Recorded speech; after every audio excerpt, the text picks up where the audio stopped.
Silakan. Silakan duduk.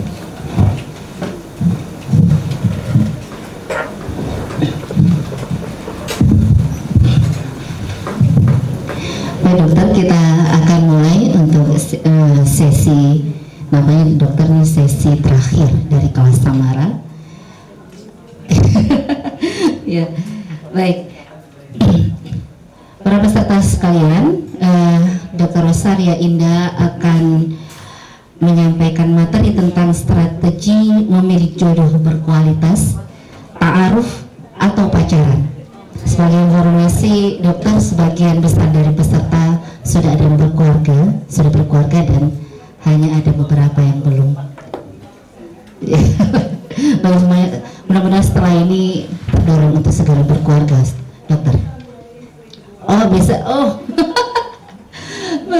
tadi baru bicara tentang Masna Sulasa Waruba tadi. Baik, waktu dan tempat kami persilakan dokter.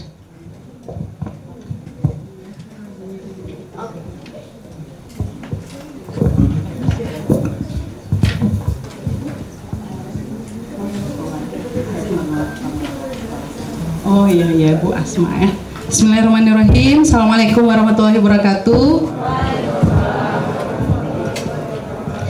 Alhamdulillahirabbil alamin wa bihi nasta'inu bi umuri dunya waddin. Shalatu wassalamu ala Rasulillahil karim Muhammad sallallahu alaihi wasallam wa ala alihi washabbihi ajmain. Selamat siang, salam sejahtera buat adik-adikku semua. Nama saya Kak Ocha.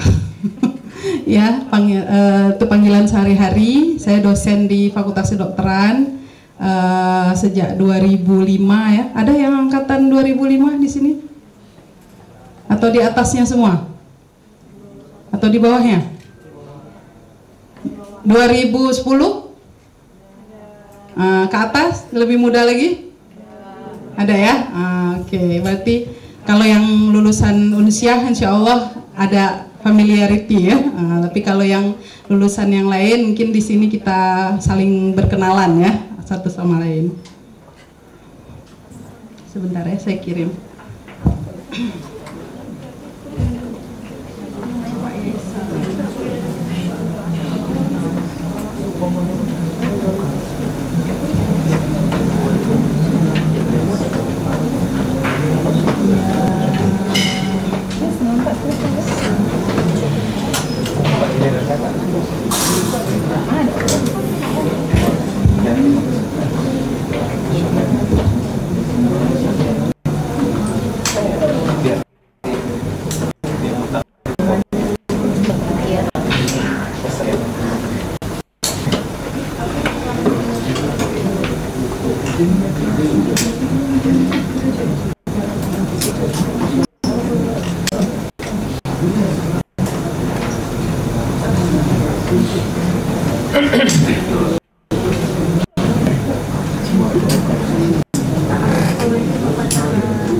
Ya, selain sebagai dosen di Fakultas Kedokteran, saya juga hobi menjodohkan orang.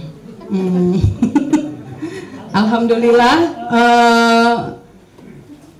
insya Allah tahun ini bulan November ada 27 pasang yang jadi ya, 60 yang gagal.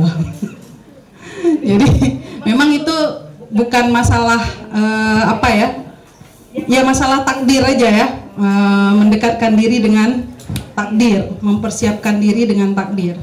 Oke, saya ingin bertanya, siapa yang di sini sudah menikah? Ya, yang masih jomblo? Oh ya, alhamdulillah ya.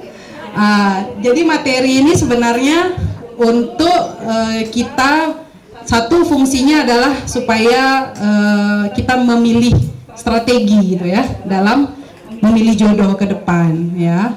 Tapi yang kedua bisa juga untuk mengevaluasi strategi dan menguatkan ya pondasi yang sudah ada ini supaya tidak goyah ya dengan sebuah kepercayaan bahwa kita jodoh itu kita pilih tiap hari, ya nggak? Betapa banyak kasus-kasus perselingkuhan ya di kalangan para residen, ya, masuk masih mesra ya, berdua sama suami istri, tapi pertengahan jalan tahun kedua aja udah hancur-hancuran ya. Ada yang selingkuh sama konsulen, ada yang selingkuh sama teman sebagian, ada yang antar departemen, ada yang selingkuh sama koas. Na'udzubillah min dzalik ya. Ya mungkin kalian udah tahu lah semua ya kejadian-kejadian bulan-bulan terakhir ini yang sangat memprihatinkan saya itu dinormalisasi, dianggap itu sebagai sesuatu yang kecil, biasalah cari hiburan. Tapi apakah sebaik itu ya, senormal itu pemikiran kita dalam mencari hiburan, kan gitu? Pertanyaan ini bukan rahasia lagi, saya yakin kalian belum masuk ke sini aja udah dengar mungkin di grup angkatannya ya. Dan itu nggak boleh ada normalisasi kalau memang kita ingin mengatasi masalah itu. Tapi kalau nggak dianggap masalah ya gimana ya kan, nggak bisa diapa-apakan lagi ya, sementara pelakunya masih berkeliaran dan dianggap santai gitu ya, no problemo. Itu yang kita tidak inginkan terjadi. Nah, disitulah kemudian strategi-strategi kita dalam mempertahankan ya apa yang sudah kita miliki ini ya, merawatnya, memilih orang yang sama setiap hari ya, berpikir ulang kalau ada godaan-godaan yang datang tiap hari, bahkan mungkin sehari beberapa kali. Iya kan? Jaga bareng, milih lagi. Ada teks yang chat yang mengundang, ya kan? Aku mau curhat nih, ya kan? Bla bla bla bla. Nah, itu juga memilih lagi. Setiap kali kita memilih, setiap hari kita memilih, setiap semester memilih. Apakah aku masih bertahan denganmu atau pindah ke lain hati? Ya kan? Itu yang mungkin tidak disadari, dianggap oke lah, nggak apa-apa. Kamu pasanganku harus mendukung mimpi-mimpiku. Ya kan, seakan-akan kita memaksakan seperti itu ya. Oke. Ini pada siapa saya kasih ininya ini kok, ini apanya ya? Oke. Nah, reacting belum ini ya. Oh, dari situ. Oh, saya ini aja ya. Jadi judulnya ini strategi memilih jodoh, bukan hanya di awal tapi memilih tiap hari ya. Oke, berikutnya.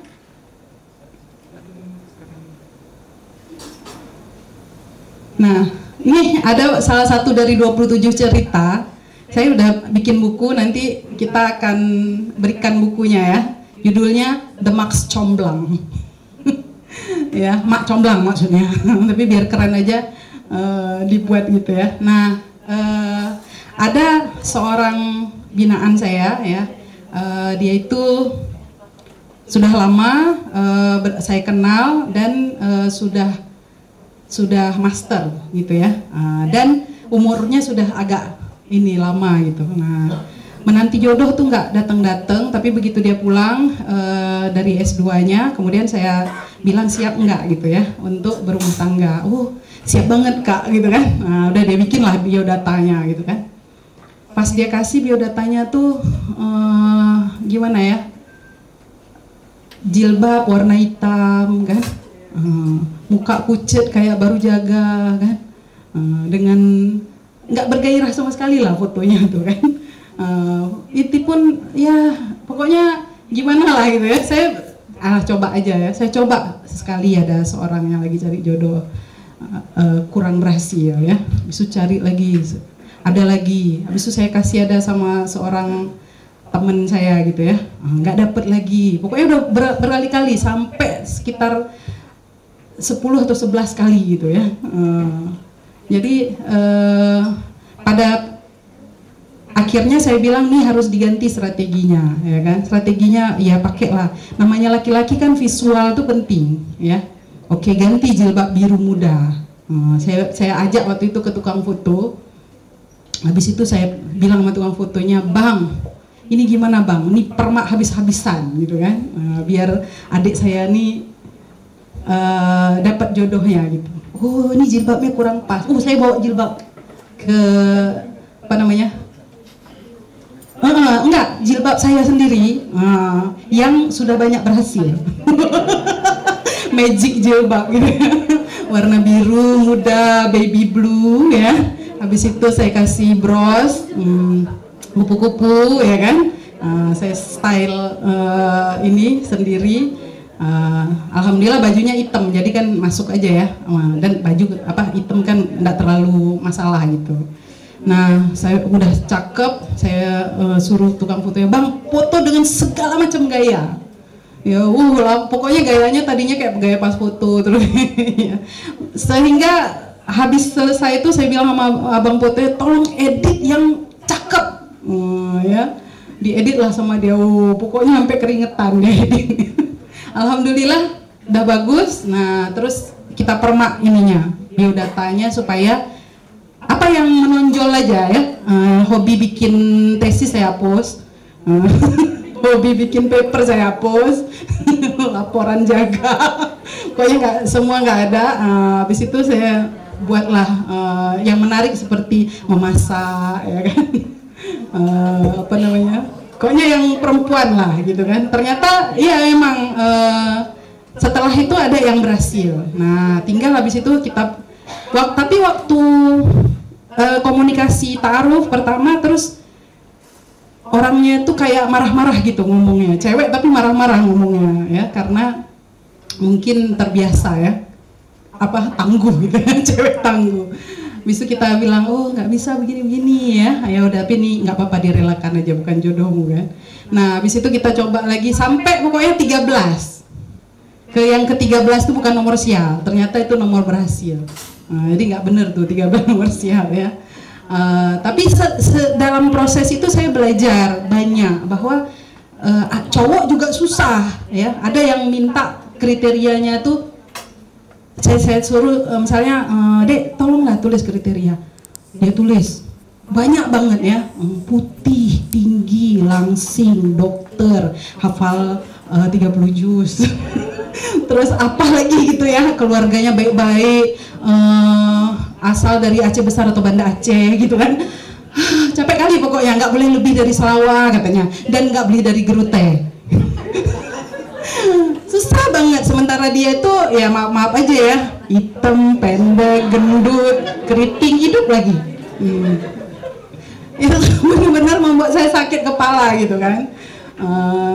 Tapi suatu hari saya ketemu memang ya, jadi binaan saya yang dokter ya, hafalannya nggak 30 juz tapi ya juz 30 lah, dekat-dekat gitu kan. Terus pokoknya keluarga ini, pas saya ketemu pertemukan, ternyata dia gugup si cewek ini ya, gugup. Jadi waktu ketemu itu bertanya gimana, keluarganya ada berapa orang ya,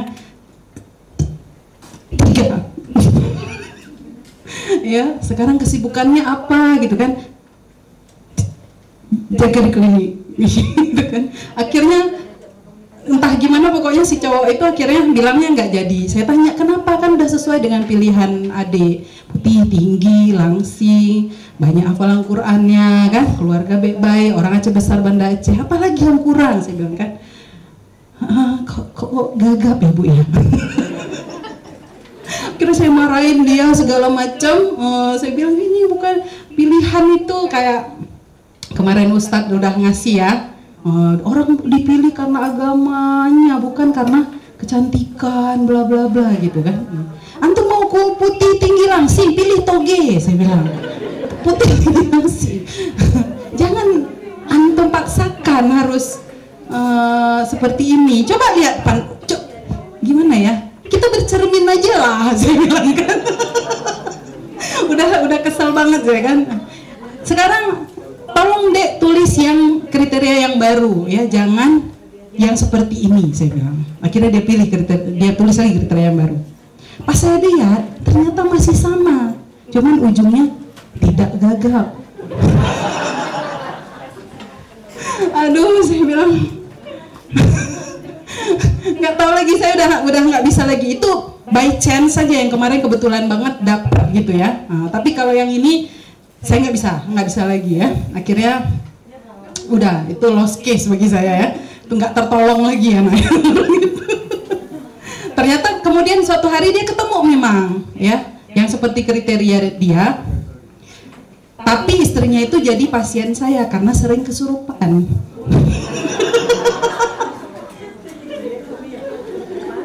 Dapat kan tinggi putih ini dokter apalagi 30 juz tapi sering kesurupan. Nah, jadi belum tentu penghafal Quran tuh nggak kesurupan ya. Ya, jadi kisah-kisah ta'aruf ini banyak sekali. Nah, termasuk yang di buku saya tuh mungkin mengocok perut ya, yang lucu-lucu aja saya taruh. Yang nggak lucu kayaknya untuk apa orang beli buku, nggak menghibur kan. Stres apa, muter-muter sikap ditolak ya, di sama mertua, itu saya nggak nulis ya. Jadi yang berhasil aja. Oke, lanjut. Nah, akhirnya dari situ kita juga banyak belajar tentang bagaimana proses dalam pemilihan jodoh itu berpengaruh juga ya kepada kekokohan rumah tangga itu. Nah, dan makanya proses itu kan ada banyak. Ada yang ketemu di sini mana yang pacaran lebih dari 3 tahun? Ada ya, 3 tahun. Ada yang pacaran 5 tahun sepanjang masa esket gitu kan, sepanjang masa koas mungkin, atau ada juga yang kilat ya, begitu udah ditemukan sama orang tua misalnya. Kalau antum gimana, Dek? Ya, dokter. Belum menikah ya, Dok. Penasaran saya. Tapi udah pernah mencoba? Hah? Belum? Gini aja, ada ketertarikan sama perempuan nggak? Ada? Alhamdulillah. Itu udah kemajuan tuh, progres ya. Kenapa ini penting untuk mendeteksi diri kita sendiri? Ya, karena banyaknya kasus-kasus LSL di Banda Aceh ini. Ya, kasus MSM, LSL itu sudah banyak bertamengkan white coat. Ya. Jasnya putih tapi isinya macam-macam yang seperti itu. Makanya saya nggak bisa kita tutup lagi ya, godaan untuk PPDS dari konsulen, godaan dari koas, apalagi kalau residen gemar nge-gym.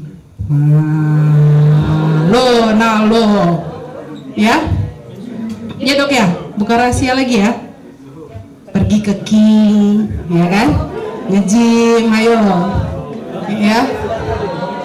Kamu di mana gymnya? Enggak, lari aja dari kenyataan. Enggak apa-apa, masih sehat ya. Sangat iya, karena apa? Itu saya tahu karena banyak mahasiswa saya lapor, Dok saya di DM sama presiden, sama konsulen ya. Dia memang orangnya kebetulan agak maco gitu ya. Terus baru masuk di blok kedokteran olahraga. Jadi agak agak pingin nge-gym gitu. Nah, jadi karena coba-coba nge-gym, ternyata di situ disamperin ya, ditraktirin, di macem-macemin. Nah, disitulah luntur ya segala macam jenis keimanan yang sebelumnya pernah ada. Nah, di situ ada yang memang ya udah karena penasaran, dia curious, pengen mencoba. Nah, tapi sekali mencoba ketagihan. Nah, habis itu nggak bisa dilepas lagi sama pasangan gay-nya ini. Jadi sangat mengerikan ya posisi sekarang. Tolong adik-adik yang ini, saya nggak bicara sama yang terkontaminasi, ya udahlah gitu kan. Tapi sama diri sendiri, tolong ya selamatkan diri kita dari virus-virus LSL ini ya, yang sangat-sangat susah untuk diperbaiki ya, menghancurkan bukan hanya dunia kita tapi juga akhirat ya. Tapi ada yang jenis yang mudah sebenarnya dan murah. Ya, kita ta'aruf kayak tadi cerita tadi ya. Sama sekali orang nggak tahu kalau kita nggak jadi sama orang ini, karena prosesnya rapi. Kami nggak taruh kayak biro jodoh gitu, ya rapi. Kita kasih tahu dulu sama cowoknya, kalau yang cowok oke, baru kasih biodata yang cowok ke yang cewek. Habis itu kita pertemukan, dialog, nggak sendirian berdua dalam gelap kayak di burger itu, ya kan? Ke burger tapi praktikum anatomi. Nggak di lab. Iya, jangan sampai dia pura-pura nggak tahu kenapa burger itu yang terang cuman gerobaknya, yang tempat duduknya tuh dalam gelap. Karena maksiatnya di situ. Ya. Kenapa saya tahu? Karena di dekat rumah saya ada yang kayak gitu. Ya. Jadi ketangkep sama orang kampung. Karena orang kampungnya masih peduli. Ada yang kita guide secara profesional dong, ya. Orangnya sudah nikah, ya. Jangan mau dijodohin sama sesama yang jomblo. Kenapa? Nanti jadinya bukan sama yang dijodohin, sama mak comblangnya. Karena lebih intens komunikasinya, ya kan, daripada dengan yang dikenalin. Dan diteruskan kemudian dengan khitbah. Nah, khitbah ini istilah dalam Islam, bukan nembak misalnya, ya. Nembak terus merasa udah jadian, kan ada ya gitu ya, merasa ada kan. Kalau saya dulu pas koas tuh pernah nolak 14 kali. Banyak yang lebih pasti, yang jelek gini aja 14, ya kan. Biasanya kan saya di Jogja dulu ya, di UGM ya. Kalau mahar di Aceh berapa, Cah? Gitu kan. Mau nggak dikenalin sama orang tua saya? Gitu-gitu kan, pukul samping, ya kan. Terus ya banyak lagi lah, bahkan sampai yang brutal ya. Waktu KKN saya diajak di apa? Pas kami lewat KUA langsung motor saya dihalangi. Nggak boleh, kita harus mampir dulu katanya. Serem. Tapi ini khitbah, bukan nembak, ya. Khitbah itu adalah kata-kata meminta pada wali, bukan pada kecuali apa? Janda. Dalam Islam janda boleh disindir doang. Ya, jadi kalau Antuna ini, adik-adikku perempuan disindir, gimana? Ya kan? Mau nggak kita merasakan yang beda rasanya? Kayak gitu tuh. Artinya Anda dianggap janda, ya. Saya disindir-sindir sama siapa gitulah, kita nggak tahu kan. Kalau janda tuh nggak harus jelas-jelas sekali bilangnya mau nggak menikah sama saya, nggak. Ya, janda tuh cukup disindir aja. Gimana, nggak bosen hidup sendiri? Ya, itu udah sebuah ekspresi, ya, bahwa itu meminang, ya. Yang berikutnya, nah. Dan pada prinsipnya ketika kita ta'aruf ya, dan atau menta'arufkan orang lain, mungkin yang udah menikah ini pengen memperkenalkan ya temennya nih, kesian banget, ganteng ya, masih suka perempuan tapi kok belum nikah, terus kita beraksi gitu ya sebagai mak comblang. Boleh, tapi harus pakai rambu-rambu.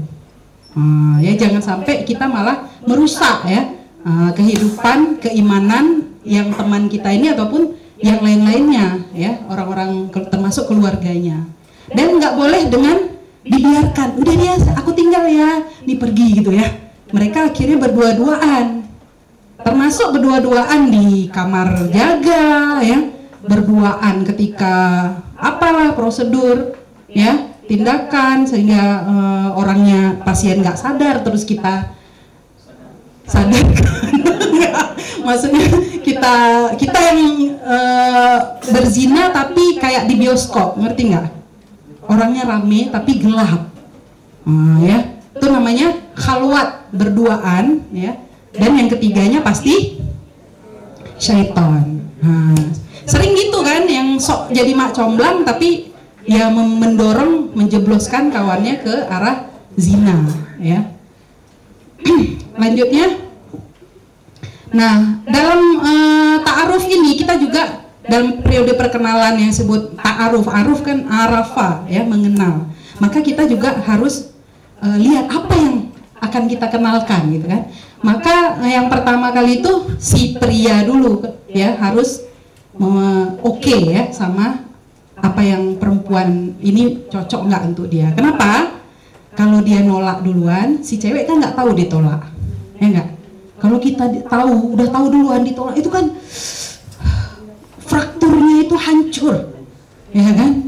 Bisa susah untuk menata hidup lagi. Ya, tapi kalau cowok biasanya kalau dia nembak atau dia pengen melamar, kira-kira 50-50 ya. Udah tahu bisa ditolak, bisa diterima, nggak hancur-hancur kali, cuma 50%. Ya, jadi nggak apa-apa kalau kita kasih dulu sama cowoknya, kenalkan ya, ini ada teman saya, perempuan beneran, belum vaginoplasti, dia agamanya begini, saya tahu dia tuh rajin sholat, ya kan, dia tuh hobinya sama loh kayak kamu, sepedaan gitu kan, dan sebagainya. Boleh kita tanyakan dulu, kalau dia nggak mau ya udah ya, simpan, tutup rapat-rapat, jangan kasih tahu sama semua orang. Gue lagi jodohin si itu ya, si Dewi sama si Panji gitu ya, tapi katanya ya gimana ya, aku pesimis juga deh. Masa mak comblangnya ember ya, jangan kasih tahu siapa-siapa sedang menjodohkan. Kalau kita kasih tahu nanti nggak jadi, aduh, semua orang nanya sama si Dewi, wih katanya lo gimana jadi hasilnya? Kalau satu orang aja nggak apa-apa, ini banyak, sekebun binatang, semuanya nanya gitu, gimana sih itu? Sama si Panji juga, kenapa kamu nggak suka sama Dewi? Kan Dewi cakep. Yang nggak suka aja, masa dia harus nerangin pada semua orang ya. Jadi bagi yang mau jodohin jangan jaga confidentiality-nya, jangan sampai kita membuka ya luka-luka yang mungkin perjodohannya itu udah nggak jadi, udah 6 bulan yang lalu, tapi masih aja ditanya, maaf ya, pakai maaf sih udah bagus, tapi masih membuka luka lama. Jadi itu yang nggak boleh ya. Jadi proses, kalau kalian memproses orang, jangan sekali-sekali kasih tahu orang banyak. Ya udah, Anda sama bertiga aja nih yang tahu, atau berempat kalau ada yang dari pihak si cowoknya misalnya ya, dari pihak cowok, dari pihak cewek, jangan kasih tahu semua orang. Nah kemudian baru setelah si cowoknya oke, baru kita kasih tahu sama cewek, gini, jangan tersinggung ya gitu kan, ada nih yang mau sama kamu, tapi ya adik kelas kamu 2010 ya, dianya 2012, nah gimana ya, gimana orangnya gini gitu kan. Tapi jangan GR dulu ya, aku belum kasih tahu kamu mau apa enggak, dan keluarga dia juga kita nggak tahu kan, setuju apa enggak. Ini kan si cowok kan belum kasih tahu keluarganya, ya kan? Bisa aja mamahnya bilang, nggak boleh, ya kan? Ini marga yang terlarang, ya kan? Nggak boleh nikah sama sesama daulay, ya kan? Ada tuh, saya kan berpengalaman juga ya, tuh Sumatera Utara, nggak boleh nih sesama daulay, ya. Itu apa namanya istilahnya, saudara kandung. Padahal nggak ada hubungan sama sekali dari 7 turunan ke atas, ya. Tapi nggak boleh gitu ya. Jadi ya udah, berarti ya nggak jadi. Walaupun sama tahu, tapi ya sampai situ aja, teman-temannya nggak tahu, ya. Nah setelah kalau perempuannya udah oke, baru kemudian kita keluarga terlibat ya, untuk pertemuan keluarga. Nah, di sini yang penting adalah saling mengenal prinsip yang menurut persepsi mereka sendiri menguatkan azam untuk menikah. Misalnya prinsip-prinsip yang penting, ada prinsip kalau yang nggak penting tuh misalnya mau tinggal di mana habis ini, nah, kan? Itu kan bisa dibicarakan lah ya, awal-awal pernikahan bolehlah kita tinggal sama mertua atau gimana kan, numpang dulu demi menghemat biar bisa nge-save gitu kan buat rumah. Itu kan nggak penting, nggak penting ditanyakan. Lain dengan pacaran, kalau pacaran ya nggak penting ditanyain kan. Saya pernah waktu itu duduk di samping orang pacaran, ya kan. Ada inilah, ada kayak lesehan gitu ya, tapi kan kedengeran kalau dia ngomong. Orang pacaran mau tahu apa? Saya karena nggak pernah pacaran kan, saya pengen tahu gitu kan. Dek, adik sukanya warna apa? Adik sih pink, kalau abang coklat. Yang lagi ngetren ya. Kalau musik abang sukanya apa? Abang sih slow rock. Dan mati saya, ya ditulis aja gitu ya, di chat gitu ya. Itu sesuatu yang bisa masuk dalam biodata, nggak penting gitu ya. Yang penting tuh adik punya cita-cita apa misalnya, ya kan?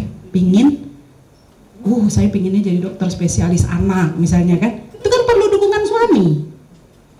Kalau abang pinginnya apa? Abang nggak pingin sekolah lagi, abang pengen bikin perusahaan gitu kan. Perusahaan apa? Ya perusahaan apalah, properti. Sekarang abang sih mainnya di saham. Ya apalah gitu, ya kan? Jadi tahu. Terus bilang kriteria istri yang solehah seperti apa. Itu kan perlu dibicarakan. Ada cowok-cowok yang saya nggak pingin istri saya kerja. Gitu kan? Saya pengen istri yang stay at home wife, housewife, homemaking, ngurusin anak, ya. Itu penting untuk kita. Jangan nanti stresnya udah nikah, ya kan? Atau ada lagi orang yang nggak pingin kerja, memang cewek nggak pingin kerja, ya. Tapi cowoknya bilang, ya ada yang saya kenalin, dia bilang, saya kan penghasilan saya nggak seberapa, jadi ya saya pengen istri yang PNS, ya kan? Materai banget ya. Tapi menurut saya sah-sah aja gitu loh. Itu kan preferensi orang, mana bisa kita paksain. Atau dia bilang mama saya pengen yang kerja, soalnya mama saya dulu tertekan sama bapak ya, nggak pernah dikasih belanja. Jadi dia pikir semuanya harus ditanggung bersama, jangan satu pihak aja. Dia nggak mau anaknya terus yang ditekan gitu.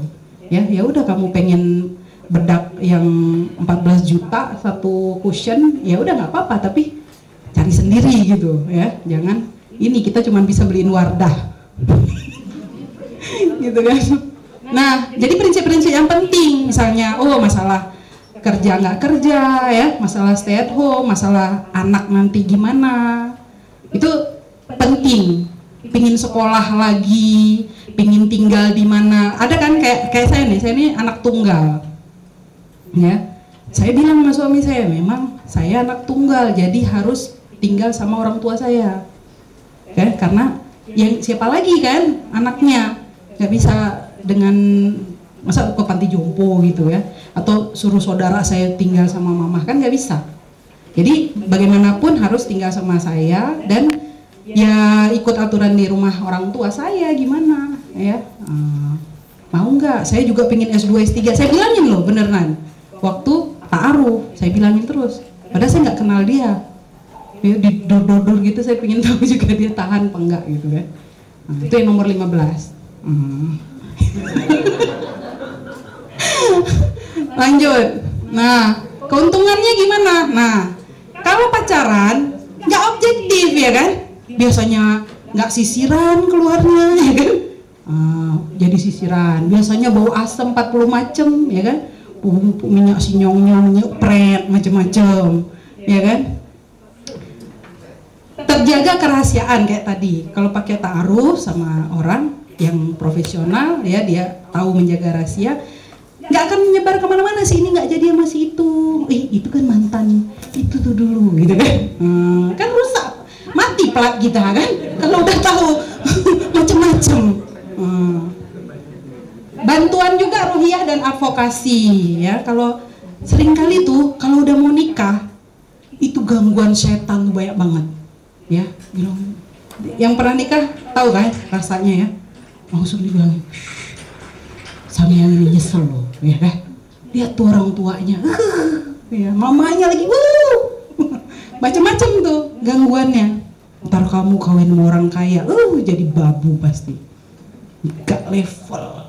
Macam-macam kan dibisikin syaitan ke dalam pikiran kita. Syaitan tuh nggak suka orang menikah, syaitan senang orang berselingkuh ya, senang kalau orang berzina. Jadi kawannya ntar bermitra ya di jahanam.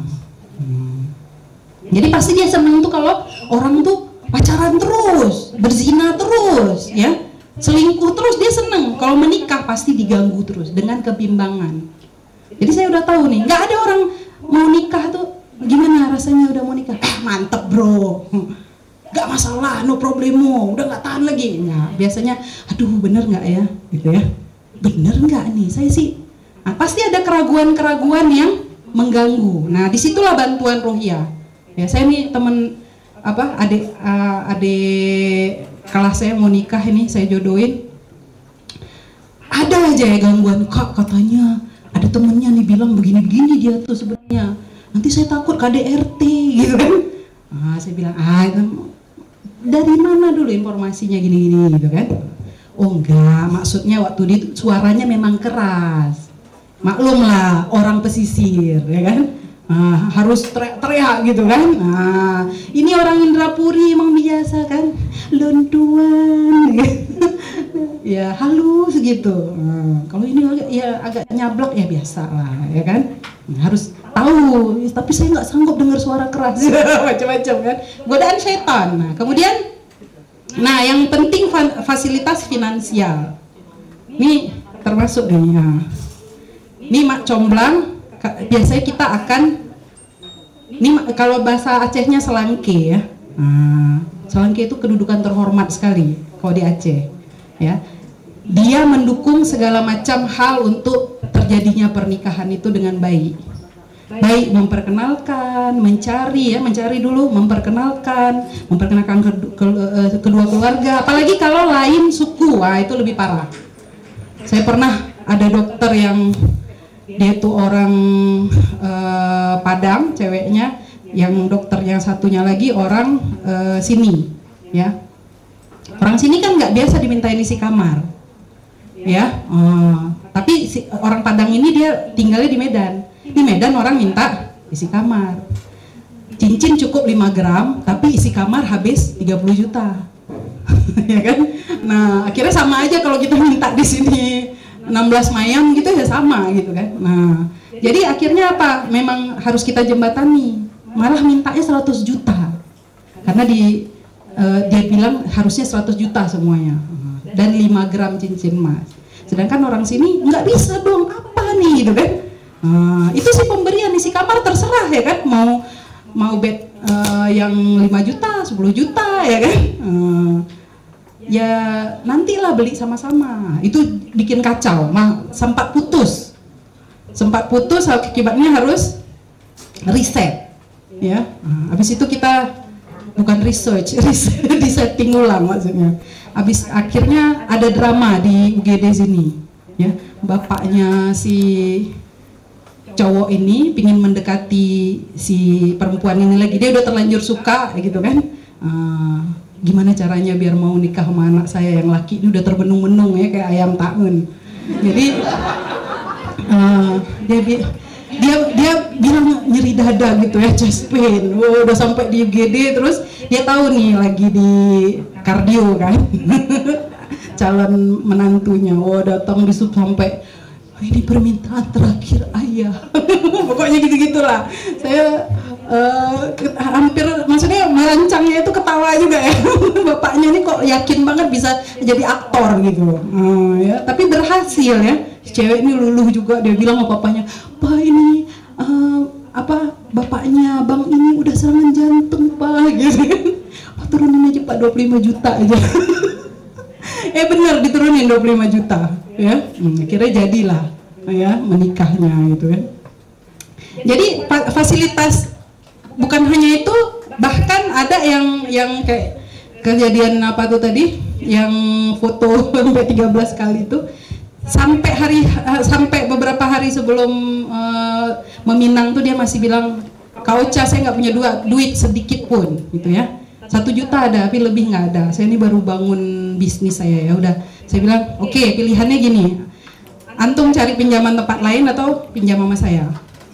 Pinjam, nanti kalau udah punya anak 1 kembaliin." Nah, inilah gunanya nih, ya. Simpanan. Kalau orang Aceh itu bukan hanya anti inflasi ya, emas itu juga untuk yaitu membiayai kalau ada keponakan kita yang mau nikah, ya kan? Biasanya kalau cowok-cowok kan gitu ya, iuran berbagai pihak, ya kan?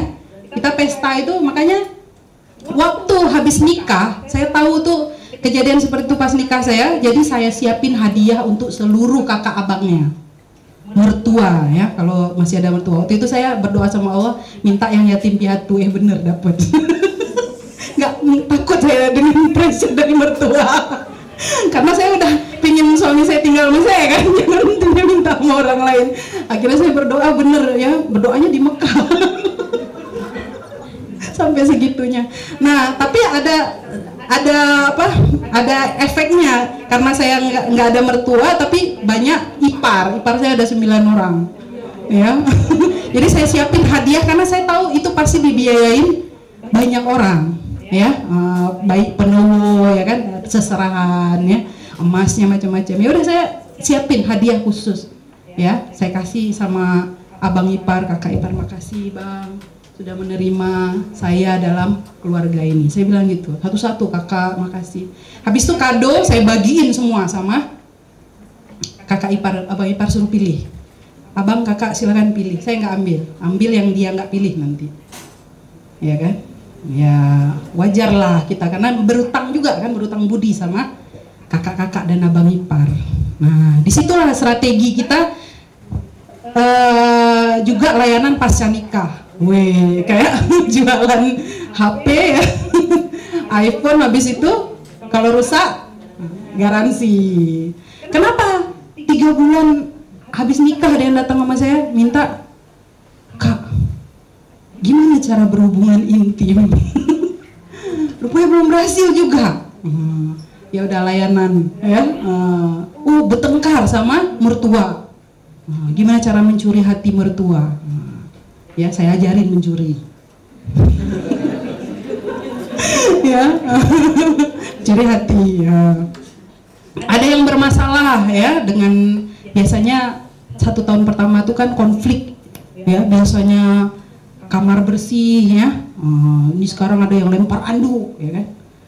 Ada yang sikat gigi udah dirapiin gitu kan. Tahu-tahu udah terlentang sikat gigi, itu bikin stres. Kak, odol dipencet dari tengah. Coba Kak, ngerti dia saya tuh. Masalah kecil gitu loh. Saya nggak sanggup dengar suami saya seruput. Kalau minum itu, dia kebetulan Jawa ya, Solo ya. Minum. Suamimu tuh orang Batak. Memang kalau enak tuh dia nyap-nyap ya kan, dia seruput, itu tanda ekspresi bahwa kopimu enak. Terus ngoroknya gimana Kak? Bergetar nih seluruh rumah nih. Gak apa-apa, biasakan aja kan. Nanti kalau udah 10 tahun kau nggak bisa tidur lagi kalau nggak ada yang ngorok. Ada macam-macam ya, alhamdulillah belum ada yang cerai. Bukan belum, tidak ya. Mudah-mudahan nggak ada yang cerai. Ya lanjut. Nah tapi ada juga masalah ya. Nah ini troubleshooting istilahnya ya. Ada yang kurang memiliki ilmu syar'i sehingga nggak ngerti dia ya tentang bagaimana namanya zina itu bisa bukan hanya dari kemaluan ya. Ada zina mata, ada zina telinga, ada zina hati, ada zina tangan ya. Jadi dia pikir kalau sudah dita'arufkan berarti boleh dibawa-bawa, boleh temennya pun memfasilitasi, udah pakai mobil aku aja gitu kan. Akhirnya udah kemana-mana nggak jadi gitu kan. Nah itu yang bahaya. Tidak siap mental dengan penolakan ya, tidak siap mental dengan ada yang gini, begitu dikenalin sama keluarga, udah tahap keluarga, dia tanya calon mertuanya, nanya, kau kenapa suka-suka kali sama anak aku ya kan? Dia ini udah mau S2 ke Finlandia. Ya kenapa suka, padahal ceweknya nggak tahu apa-apa. Baru dikenalin ini ya, tapi udah digencet terus sama bapak ibunya. Nah itu juga mungkin menjadi masalah ya ketika orang tua yang kita kenalkan ini belum belum sesuai dengan strategi ya. Kemudian juga tidak siap finansial. Nah, sering banget ya. Bisa dari pihak cowok, bisa dari pihak cewek, karena cewek biasanya menyelenggarakan pesta. Nah, itu kalau kenalin teman-teman, persiapkan juga dukungan kita ya. Oke, dia mau nikah tapi nggak ada duit, gimana caranya kita carikan bersama. Bahkan saya pernah gabung beberapa teman itu membantu satu orang. Ada cerita yang bagus, jadi satu perempuan ini nggak punya uang ya, yang cowoknya nih. Akhirnya kita bersama-sama, saya bilang sama teman saya, kamu kan baru terima PNS, biar berkah ya, dan kamu cepet dapat jodoh, gajimu pertama itu kasih sama temenmu ini. Dia mau nikah tapi nggak ada uang buat pesta. Udah punya duit belum? Biar cepet dapat jodohnya, saya bilang sama dia, kamu sedekah banyak-banyak, dan sedekah sama orang yang kepepet banget itu lebih besar ya balasannya.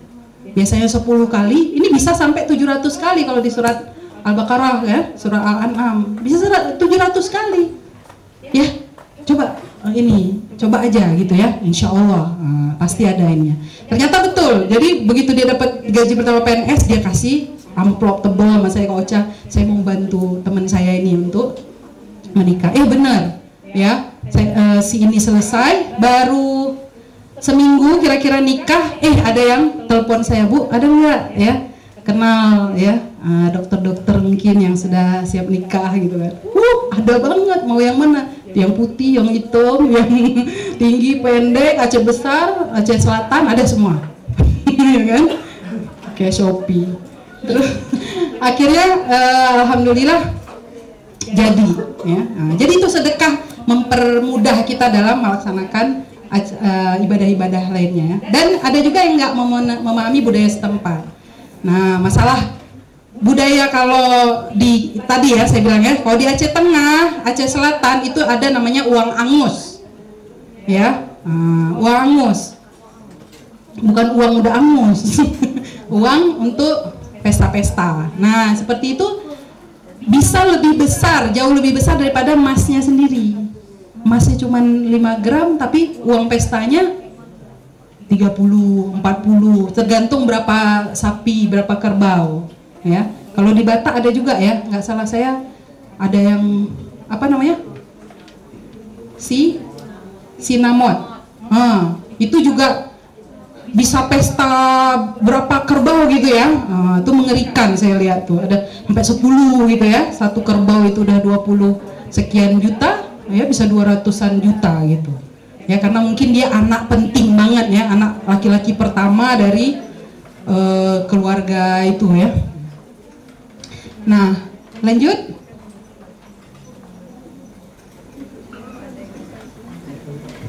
Ya.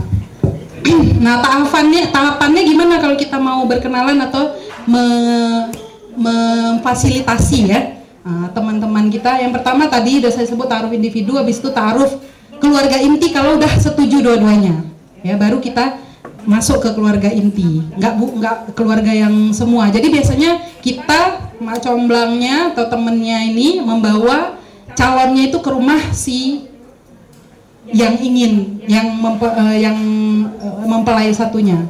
Jadi saya bawa cewek ini ke tempat keluarga cowok ya, yang cowok harus berani datang ke rumah ceweknya, paling ditemani 1 orang atau 2 orang biar nggak terlalu tension gitu ya di dialognya.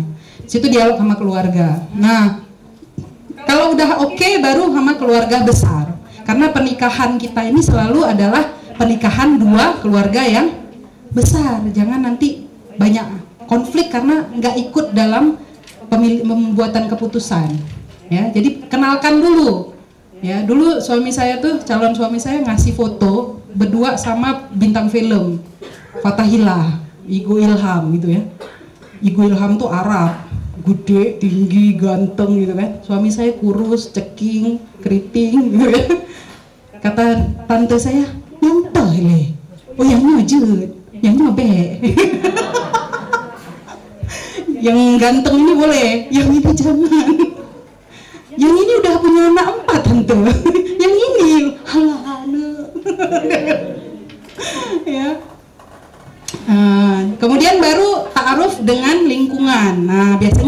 melamar ya. Untuk melamar tuh biasanya yang datang kan kepala desa ya, tengku imum, kepala lorong segala macam. Nah kita sebagai Mak Comblang ikut di situ ya. Kalau bisa ya, kalau enggak ya nggak apa-apa juga. Kita biasanya udah aman kalau udah sampai tahap situ ya. Lanjut. Setelah itu ada hal-hal yang jangan ditanyain. Ini pembuat gagal ya. Satu, jangan menanyakan gaji. Nah, cewek-cewek nih, jangan nanyain gaji. Apalagi cowok nggak boleh nanya gaji cewek.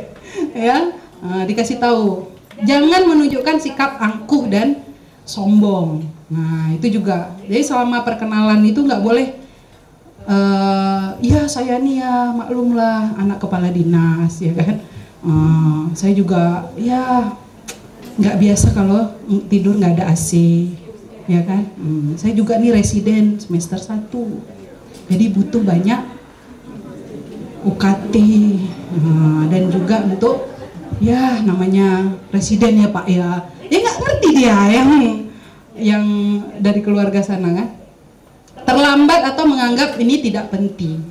Orang udah nunggu tuh dengan ketegangan tersendiri ya, apalagi keluarga besar yang nunggu itu udah kue udah 10 macam ya kan, ada air timun lagi ada macam-macam, udah ngundang Pak Keplor ya, udah ngundang ini, telat pula kita 2 jam, aduh susah ya. Jadi jangan sampai terlambat. Berpakaian terlalu lusuh atau aneh, nggak usah pakai semeli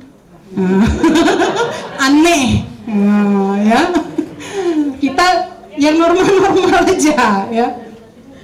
Lalai dan tidak menyiapkan pertanyaan. Nah, tanyanya jadi yang nggak penting gitu ya.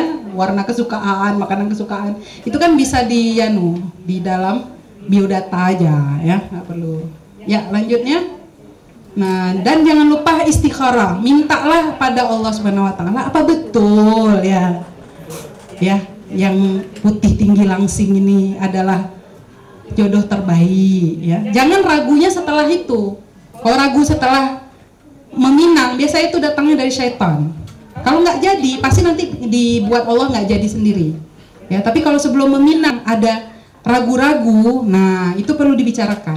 Apa yang membuat ragu? Poin mana? Mungkin ada berita ya berseliweran, dulu dia itu terlibat dengan si anak konsulen ini, gitu kan?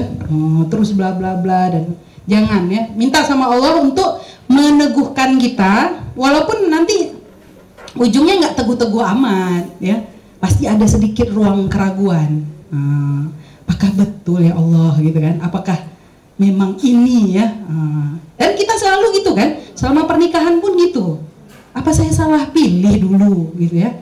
Kok bisa seperti ini berubah suami saya gitu kan? Kenapa dia dulu seperti ini, sekarang seperti ya ini ya. Itu aja, waktunya sudah 2 menit lagi. Oke, ya. Oke, lanjut aja terus.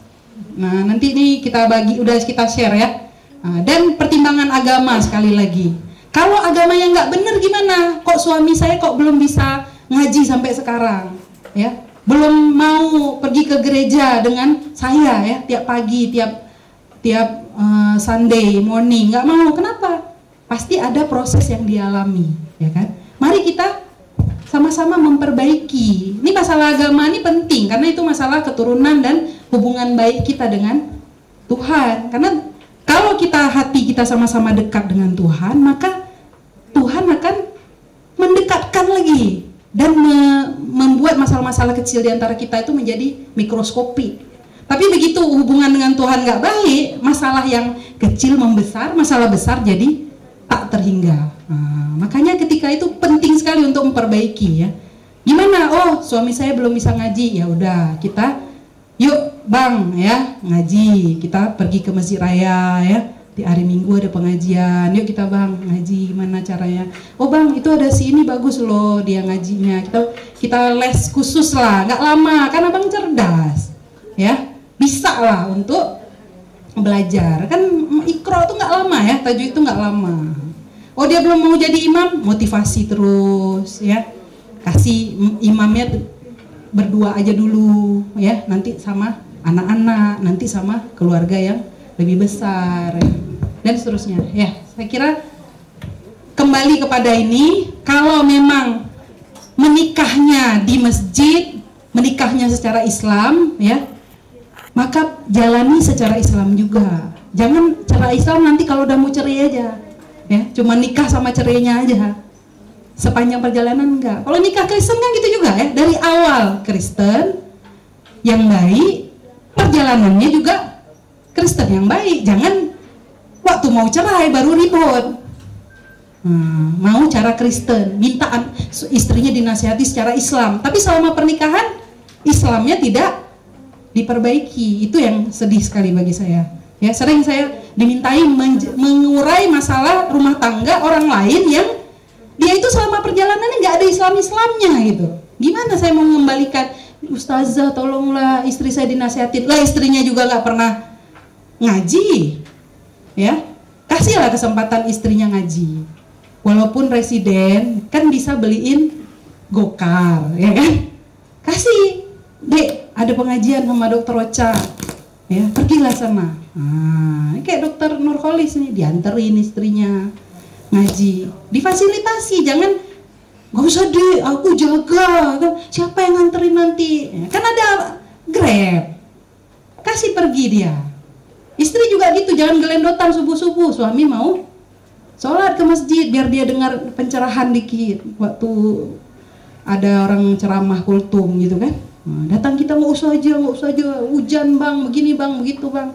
Itu juga memperburuk situasi, ya. Dan proses ini sangat penting. Ketika ada masalah kita kembali lagi ke situ, enak, ya. Ada masalah ya kembali ke Allah, karena perjalanan kita juga selama ini bersama Allah, ya. Itu aja mungkin dari saya. Ada manfaatnya nggak, Dek? Ya, baik yang mau ini, ya, mau berproses ataupun yang akan memproses, ya. Karena kita di sini pasti ada peran itu dalam keseharian kita, ya. Sadar ataupun nggak sadar, kita jodoh-jodohin orang, ya kan? Tapi kadang-kadang nggak syar'i. Nah, akhirnya malah mencelupkan diri teman-teman kita kepada perzinaan, atau kita justru dalam pilihan-pilihan kita tiap hari berdoa, mungkin foundation saya dulu memilih salah, maka saya perbaiki sekarang. Jangan suruh perbaiki udah mau cerai baru dinasihatin sama KUA kan, udah nggak mempan lagi biasanya, ya, udah kadung nasi jadi bubur, ya. Naudzubillah min dzalik. Itu aja dari saya. Semoga ada manfaatnya. Bila taufiq wa hidayah. Assalamualaikum warahmatullahi wabarakatuh. Waalaikumsalam warahmatullahi wabarakatuh. Terima kasih Dokter Ocha untuk ilmu ta'arufnya. Mudah-mudahan nanti yang belum dapat jodoh, insya Allah dengan strategi yang sudah disampaikan Dokter Ocha bisa saya dapat jodohnya. Kalau memang perlu bantuan Dokter Ocha, boleh dokter, ya? Boleh. Ini ada berapa orang terdeteksi belum menikah? Ya, nanti tolong nge-rate Bitly, ya. Baik, terima kasih. Ada yang ingin didiskusikan atau ditanyakan dengan Dokter Ocha sebelum kita tutup sesi terakhir ini? Tidak ada? Oke. Ada kuis, ya? Oh, tidak ada. Dokter, kuisnya dari Dokter Ocha mungkin. Biarnya ada bisa diserahkan ini, Dokter, bagi yang bisa menjawab. Kasih buku. Oh, ini ada buku. Saya juga ada buku.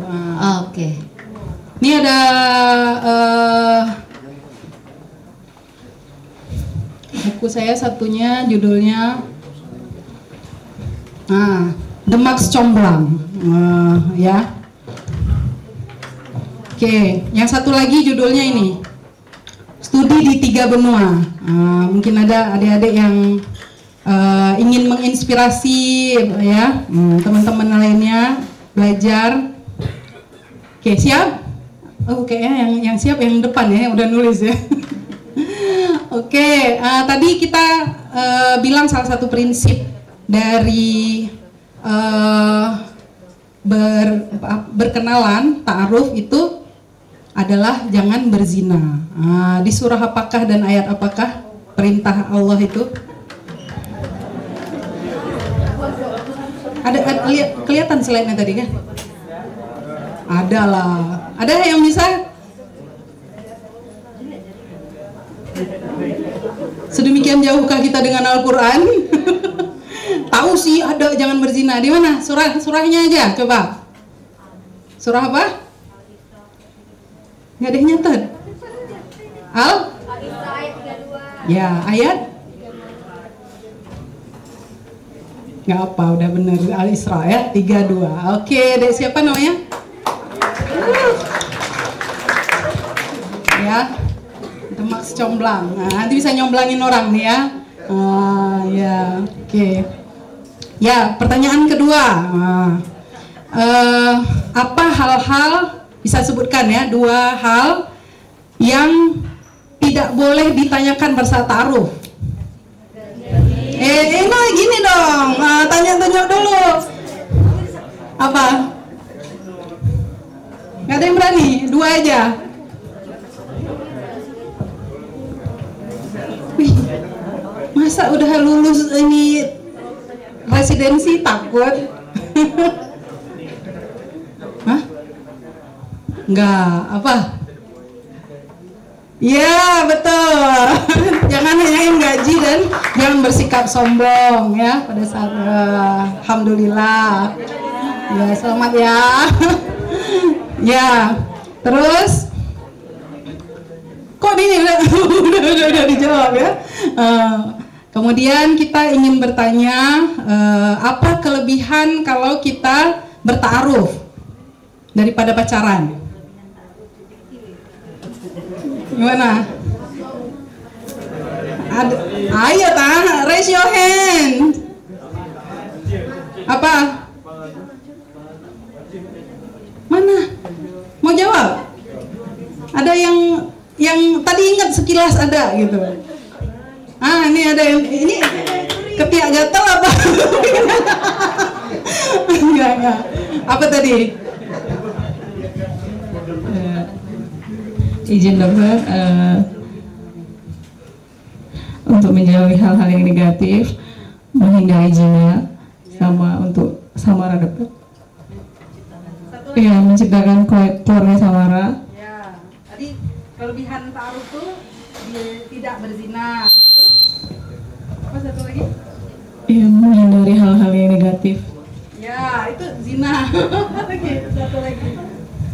Keluarga yang nanti kan kalau menikah menjadi keluarga samara dokter. Ya, kita dapat dukungan apa aja tadi? Dapat dukungan finansial, terus apa Rian? Ya, lemes banget dah. Ntar kasih tahu mama loh. Apa?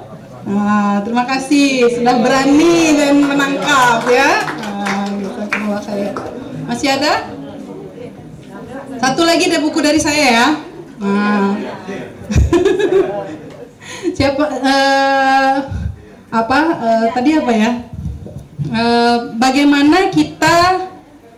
Apa langkah-langkah ya? Bagaimana langkah-langkah untuk mentaarufkan orang?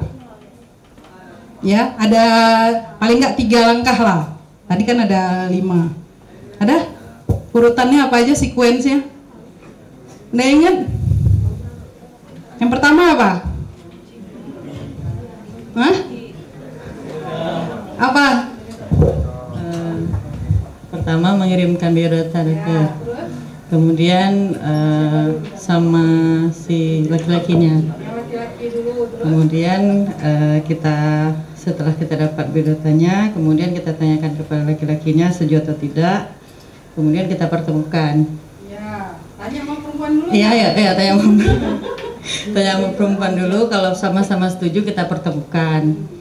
Nah, kemudian setelah itu ta'aruf tingkat keluarga dokter. Kemudian baru perkenalan keluarga besar, kemudian baru proses khitbah atau lamaran dokter. Masya Allah, hebat, tabarakallah. Udah bisa ya. Oke. Yang cowok-cowoknya kalah nih, gimana nih? Makasih ya. Nanti yang mau minta tanda tangan di bukunya boleh. Oke, saya kira ini ya sangat hebat. Nah, satu lagi ya, nih buku spesial, ini baru nih. Hah?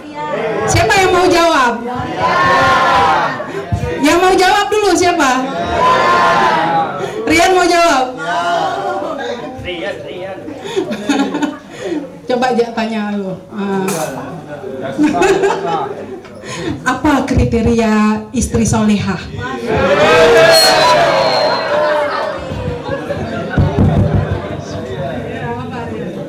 Bismillah. Baik, Bismillah. Satu, takut kepada Allah. Yang kedua, tunduk kepada suami. Yang ketiga, apa ya dok? Dua sih. Dua aja. Perempuan nggak penting. Oh iya, jenis kelamin wanita dokter. Baik.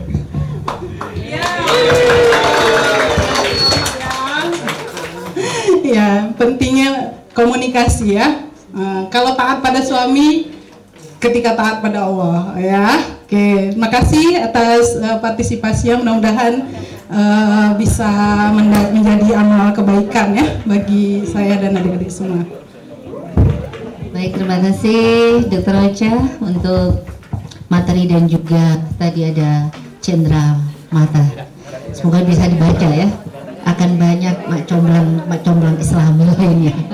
Baik, untuk selanjutnya saya serahkan kepada Ibu Asliners.